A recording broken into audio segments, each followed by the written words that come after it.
A cold, unseasonable rain poured down on the streets of Maplewood, a small town in Ohio. Margaret Reed gazed at her reflection in the window of her bookstore. Pages passed, as she adjusted her hair. Her eyes still held the sparkle of her youth, but since the tragedy 4 years ago, there was always a shadow lurking behind them. "I'll be closing up early this afternoon," Margaret told Eliza, her only employee. "I have to prepare for my sister's wedding."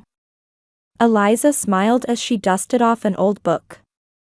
"As her big sister, you must be so proud."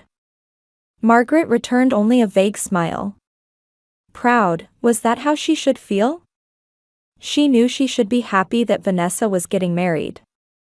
But when she learned that the groom was Ryan Foster, her heart filled with complex emotions. Ryan Foster was the son of a prominent Maplewood family, heir to the town's wealthiest real estate developer. And after her son Jake died, he had become a regular at her bookstore. Vanessa knew nothing about the friendship that had developed between Margaret and Ryan. As Margaret hurried home through the rain, her mother's words echoed in her mind. "You're the family disgrace." Karen's voice was cold and sharp, even over the phone. "I don't want you to meet Vanessa's fiancé's family. A single mother, and with your son." Her mother's voice trailed off, filled with unspeakable contempt. Margaret took a deep breath as she reached the porch of her home. Before opening the front door, she looked at the photo of Jake on her smartphone screen. His innocent smile gave her strength to get through this day. "I'm home," she called as she entered the living room. Her parents were already dressed formally, sitting on the sofa. Her mother Karen wore what looked like an expensive pearl necklace, while her father Thomas appeared tense in his black tuxedo. "Finally, you're back," Karen said, checking her watch. "We leave in an hour." Vanessa has already started getting ready at the venue. Thomas's demeanor reflected the steadfastness he had developed over years of running a construction company. "Margaret, please don't cause any problems today." "Problems? What do you mean?" Margaret asked quietly. "I'm just attending my sister's wedding." "About your situation," Karen answered, carefully choosing her words. "The Fosters are the most respected family in town. Ryan's father is the president of the golf club, and his mother heads a charity organization. What are we supposed to say if they ask about you?" Margaret gave a bitter smile. "Why not tell the truth? That I run a bookstore and lost my son in a car accident 4 years ago." Silence fell over the room. Thomas lowered his eyes to his newspaper, and Karen pursed her lips. Neither of them wanted to talk about the death of their grandson. It had become a forbidden topic in the family. Margaret went upstairs and began to change in her room. As she put on her dress, she looked out the window. The rain had stopped, and the sun was beginning to show. Ironically, the weather, at least, promised to be perfect for a wedding.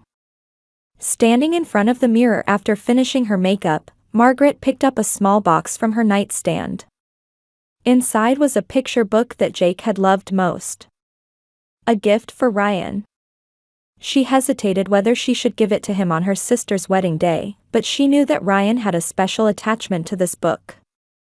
Jake and Ryan's nephew had been classmates, and they had loved the same story. The doorbell rang, and Margaret started. Before leaving her room, she gave a small nod to herself in the mirror. Today was her sister's special day. She would set aside her pain and family conflicts and celebrate Vanessa's happiness, she promised herself. "Margaret, hurry up," her father's voice echoed from downstairs. "We're leaving." Taking a deep breath, Margaret started down the stairs.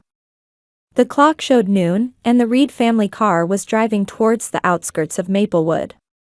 A heavy silence filled the car, and Margaret, gazing at the passing scenery through the window, felt that her presence was unwanted by her family. "We'll reach the venue in an hour," Karen said from the passenger seat. Her hairstyle was perfectly arranged, her expensive dress impeccably beautiful without a single wrinkle. Until then, let's avoid conversation as much as possible. Especially when the foster family is around. Margaret held back a sigh. I understand, Mother. I'll pretend to be invisible. Thomas in the driver's seat cleared his throat irritably. There's no need for sarcasm. Let's work together as a family today. As a family, those words stabbed Margaret's heart. Since Jake died, she had never truly felt like a member of the family. Even at the funeral 4 years ago, her parents had merely attended as a formality, never sharing in her grief. To them, Jake's death was simply an unfortunate incident that damaged their social standing. We're low on gas, Karen pointed at the dashboard. Let's stop at the next gas station. Shortly after, they arrived at a large gas station along the highway. While Thomas was filling up, Karen took out her smartphone and began checking messages. I heard from Vanessa, she said excitedly. The foster family relatives are already gathering at the venue. Even the state governor is there. Margaret looked out the window. The wind was picking up, slightly ruffling the skirt of her dress. Mom, I'm going to use the restroom. Karen looked up, hesitated briefly, then nodded. Be quick. We're leaving soon. Margaret got out of the car and headed to the restroom inside the gas station. She fixed her makeup and took deep breaths to calm herself.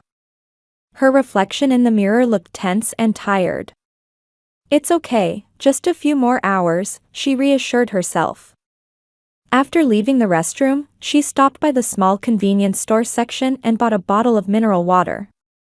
After quenching her thirst, she returned to where the car had been parked. But the car wasn't there. At first, Margaret thought she had gone to the wrong spot. She looked around the parking lot, but the Reed's black sedan was nowhere to be seen. They must have moved to another spot, she whispered to herself. But scanning the entire gas station, she couldn't find her parents anywhere. Margaret took out her cell phone and called her father's number. After several rings, it went to voicemail. She tried her mother's number next, with the same result. Is this some kind of joke? She looked around. The wind was getting stronger, rustling her dress and disheveling her carefully arranged hair. Just then, her smartphone vibrated. The screen displayed a message from Vanessa. I'm the only star today. Margaret couldn't believe her eyes. Then a message from her mother arrived. Now we're all family. She clutched her phone in disbelief. They had really left her behind. Deliberately. Margaret tried calling again with trembling hands, but no one answered. Various emotions washed over her: anger, sadness, a sense of betrayal. But the strongest was the painful realization of how worthless she was to the Reed family. The venue was about 50 miles away. Thinking she could make it in time by calling a taxi, she searched for her wallet, only to realize her handbag was gone. Yes, she had left it on the back seat of the car. She had no cash, no credit cards, not even her driver's license. This can't be happening. Margaret sat down on a chair at the gas station, utterly at a loss. A cold wind blew around her. Time passed. 1 o'clock, 2 o'clock. The ceremony was scheduled to begin at 3. Margaret explained her situation to the gas station attendant and tried to negotiate borrowing a phone, but was told that store policy prohibited lending personal phones. As despair began to envelop her, a thought suddenly occurred to her. Ryan. She remembered his number. After Jake died, he had visited her bookstore almost weekly, talking with her. Sometimes about grief, sometimes about books, and sometimes about ordinary everyday things. Margaret felt embarrassed and hesitant, but she had no other choice. She used borrowed bills from the attendant to make a call from a payphone and dialed Ryan's number. Hello? Ryan's voice sounded calm, yet slightly tense. Ryan, it's Margaret, she felt her voice trembling. I'm really sorry, but I'm in trouble. Margaret? What's wrong? Haven't you arrived at the venue yet? Well, she hesitated about how to explain. My family, they left me behind. I'm at the Shell gas station along Highway 12. My wallet's in the car, so I can't even call a taxi. There was a moment of silence on the other end. They did what? Ryan's voice suddenly sharpened. Left you behind? On purpose. I got a message. They thought it would be better if I wasn't there. After another silence, Ryan's voice returned, now filled with anger. Don't move. I'm coming right now. I'll be there in 30 minutes. Margaret uttered words of thanks, but Ryan had already hung up. She sat on a bench next to the payphone and waited. In the distance, dark clouds were approaching, changing shape. Margaret never imagined her life would become so lonely. Jake's smile flashed in her mind, and she quietly shed tears. When a silver sports car glided into the gas station, Margaret had been waiting for over 30 minutes. Ryan's expression as he stepped out of the car was filled with more anger than she had ever seen. His normally calm, smiling face now bore the mark of deep rage. Margaret. He rushed over and placed his hands on her shoulders. Are you all right? Margaret smiled weakly. Thank you, Ryan. For coming all this way. What are you talking about? It's only natural, he looked around. I can't believe this happened. They got into the car and headed toward the venue. The car was filled with a heavy silence, but it was completely different from the silence she had experienced with her family earlier. Ryan's anger was too deep for words, and Margaret wondered if she should try to calm him down. Please don't say anything to Vanessa, she finally said quietly. Today is her special day. Ryan gripped the steering wheel tightly with one hand. She was involved too, wasn't she? You said she sent you a message. Yes, but... Margaret gazed out the window. My relationship with my sister is complicated. Vanessa might just be strongly influenced by our parents' values. That's no excuse, Ryan's voice was cold. I love Vanessa. That's why I can't believe she would participate in something so cruel. Margaret studied Ryan's profile. His strong jawline, determined eyes, the way he faced forward with confidence. He had been her support after Jake died. He visited her bookstore, sometimes staying after closing to talk with her. Maybe her guilt was why she never told her sister about their relationship. Ryan, actually. Margaret said in a small voice. I brought a present for you. He glanced at her for a moment. A present. Margaret pulled out a small paper bag. Miraculously, it was the only thing she had carried with her when she went to the restroom. It's a memento of Jake. The picture book he loved most. The one your nephew liked too. Ryan's expression softened. When they stopped at a red light at the next intersection, he took the bag and pulled out the book. The Boy Who Counted Stars, an old picture book, but beautifully preserved. I remember. His voice trembled. Jake and my nephew Michael used to read this together. They were in the same class, Margaret smiled. Both loved astronomy. Ryan turned the pages and found Jake's name written on the first page. Underneath, in childish handwriting, it said, "Stars are my friends." Margaret. Ryan was at a loss for words. Thank you so much. You're important to me, Ryan, she said quietly. So please don't ruin the wedding over what happened today. I'll be fine. Ryan carefully put the book back in its bag and resumed driving. No, you're not fine. And neither am I. This isn't just a mean prank. This is... He searched for words. This is something that can't be forgiven as a human being. When they arrived at the venue, many luxury cars were parked in the lot. Margaret spotted the Reed family car. Her chest tightened. The entrance to the venue was beautifully decorated with flowers, and elegant music was playing. As they opened the door, they were immediately greeted by the venue coordinator. Mr. Foster. A young woman rushed over. Everyone's waiting. The ceremony begins in 30 minutes.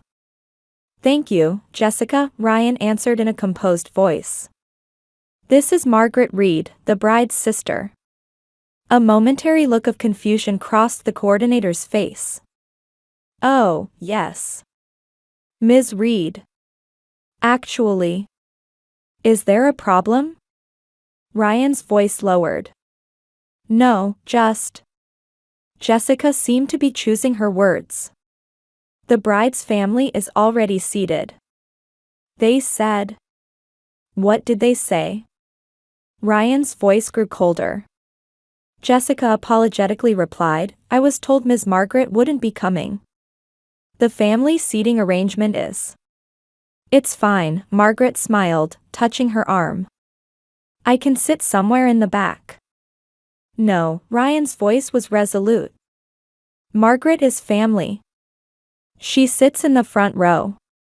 When they entered the venue, many guests had already gathered.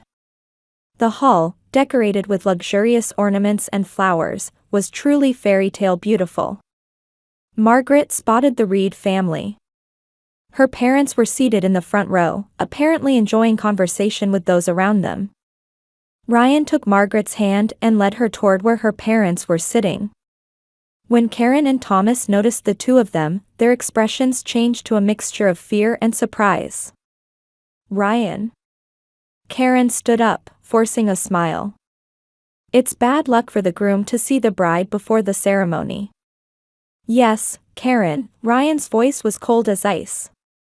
But what's in front of me right now is not the bride, but the daughter you deliberately abandoned. A corner of the venue fell silent. Thomas cleared his throat uncomfortably. What are you talking about, Ryan? He lowered his voice to avoid being overheard. Margaret, of her own will. Please don't lie, Ryan's words were like sharp blades, though he kept his voice down. I picked up Margaret from the gas station. I know about the messages she received. Just then, Vanessa appeared from another room. She was wrapped in a pure white wedding dress, truly as beautiful as a fairy tale princess. However, her expression clearly showed distress at the sight of her fiancé standing next to her sister. Ryan, her voice mixed surprise and fear. Why, with Margaret? Ryan slowly approached Vanessa. But before he reached her, a voice rose from the reception desk. We've been waiting, the receptionist said loudly. The groom, Mr. Ryan, is extremely angry.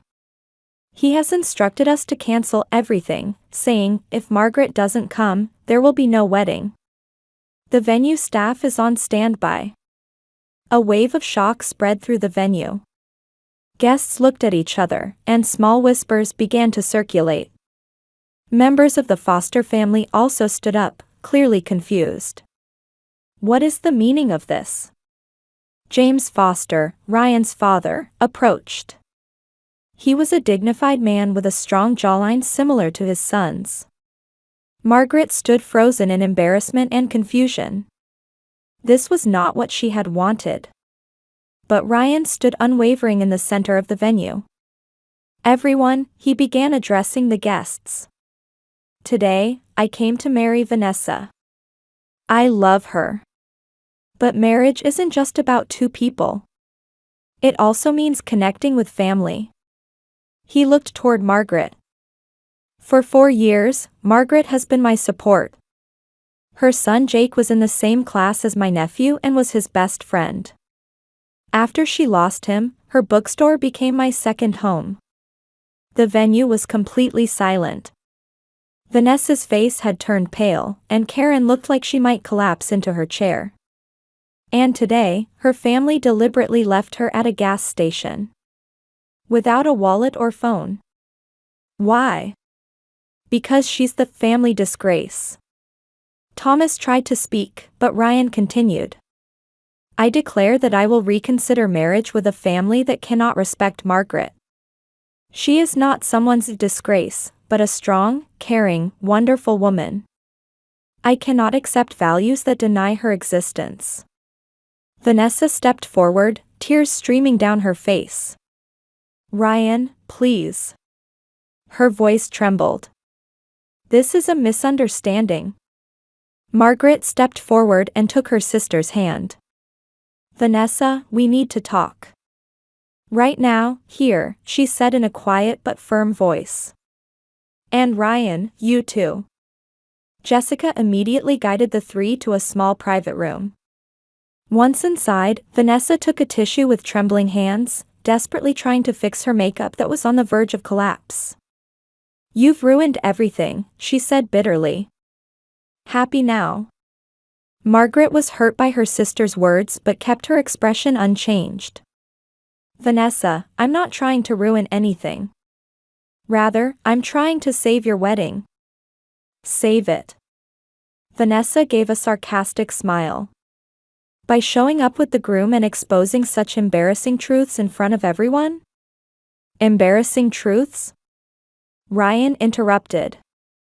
His voice shook with anger.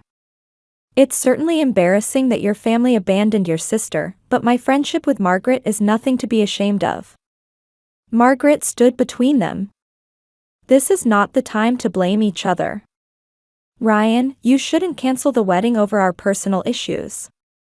This is your and Vanessa's day. But what they did. I know it's unforgivable, Margaret cut him off. But there must be another solution. Silence spread through the room. Vanessa stood by the window, looking outside. Her shoulders trembled slightly. Vanessa, Margaret called gently. Would you tell me the truth? Why does our family try so hard to keep me away? Is it just a matter of social appearances? Vanessa slowly turned around. Her face showed a vulnerability that Margaret hadn't seen in years. Do you really want to know? Her voice was small. I do. Vanessa took a deep breath and closed her eyes. Jake's accident. Margaret's body tensed. It always did when Jake's name came up. His death was an event that had forever changed her life. What about it? The truth is. Vanessa's voice trembled. The car Jake was in, it belonged to my friend. Margaret gasped. What are you saying? It was my college friend Amanda's car. She was driving drunk. And Jake. Vanessa's words broke off, and she began to cry. Amanda's brother and Jake were friends, and she had promised to take them to a movie that day. But Amanda had drunk too much at a party the night before. Margaret nearly collapsed into a chair. Ryan supported her. Did the police know about the drunk driving? Margaret's voice trembled. No. Amanda's father is an influential lawyer in this town, and he handled the evidence. It was treated as just an unfortunate accident. And you knew, Margaret's voice was cold. You knew for 4 years. Vanessa nodded. She was now sobbing. Mother knew too. I confessed to her. But she said, stay quiet for the family's reputation. Amanda's father is Mother's favorite society friend. Ryan's face reddened with anger. This is criminal. Evidence tampering and obstruction of justice. I know. Vanessa cried out. I suffer with it every day. Every time I see Margaret living without knowing the truth about losing her son. The room fell silent again. Margaret walked to the window and gazed at her reflection in the glass. Various emotions swirled in her heart: anger, sadness, the pain of betrayal. But strongest of all was a strange sense of release, that suddenly everything made sense. So that's why you all kept me at a distance, she said slowly. Out of guilt. At first, yes, Vanessa quietly admitted. But as time passed, your presence reminded us of our sin. Especially for Mother. Margaret slowly turned around. Her eyes were clear. Vanessa, I can't say I forgive you. At least not today. This is not a day for forgiveness. It's a day to learn the truth. She turned to Ryan. You should continue with the wedding. What are you saying? Ryan looked incredulous. After learning these facts, still. Ryan, Margaret placed her hand on his arm. You love Vanessa.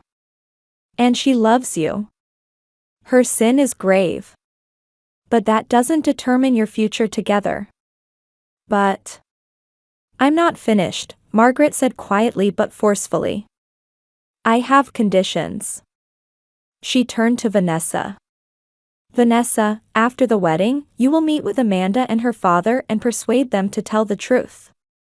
And you will tell me all the details. I have the right to know what kind of end Jake met. Vanessa nodded, trembling. I promise. And Ryan, Margaret turned back to him. I want you to make sure Vanessa keeps her promise. Consider it a token of your friendship to me. Ryan was silent for a while but eventually nodded. All right. I will. Margaret looked out the window. The day was beginning to wane, and beautiful sunset light was streaming into the venue's garden. Now you two will return to the venue and continue the wedding. I will quietly exit. No, Vanessa suddenly said.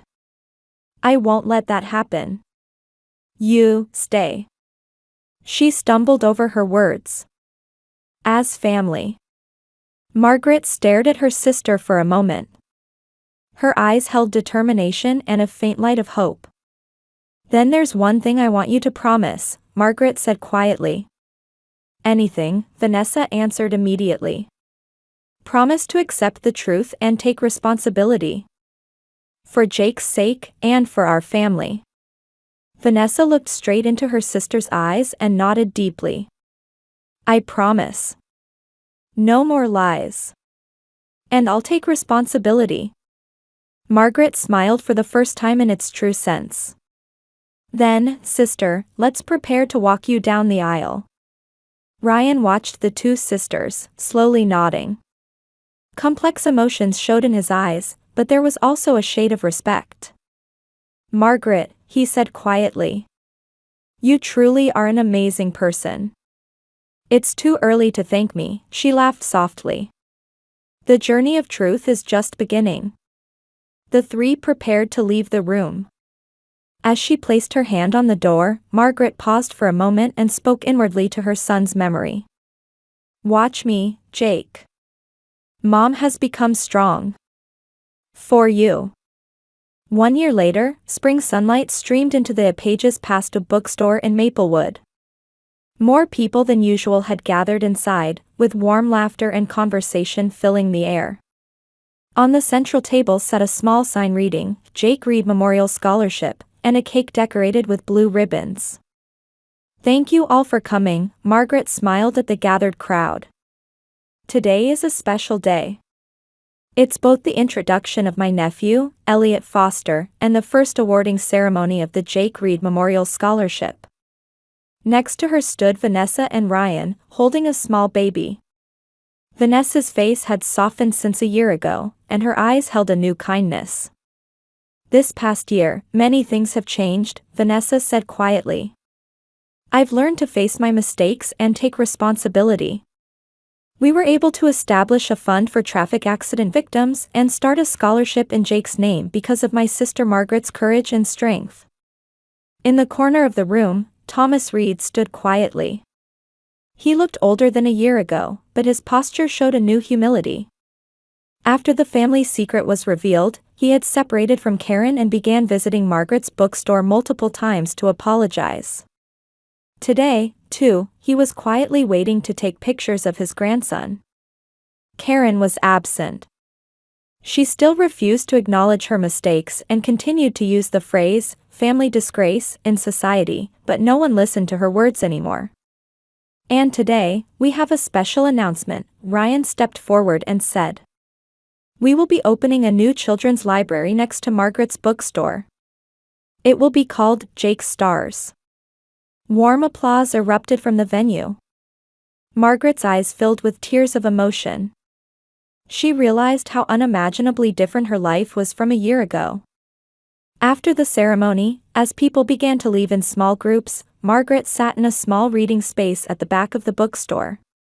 A reading club for Jake's friends had begun meeting there regularly. Today, too, several children gathered around her, looking forward to the next book. "What book will you read to us today?" a little girl asked. Margaret smiled and took "The Boy Who Counted Stars" from the shelf. "This is a very special book." Vanessa approached with baby Elliot in her arms.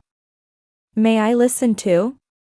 Margaret nodded and made room for her sister and nephew. She slowly opened the book and began to read. "Long ago, when the stars were close, there was a boy." The children's eyes sparkled, and Elliot reached out his tiny hand to touch the pages of the book. As Margaret gently held that small hand, she felt grateful for the new family she had found, bonds formed not by blood, but by honesty and love. The sunset streaming through the window reflected off her ring, creating a small rainbow. It was like a sign from Jake, who must be watching from somewhere.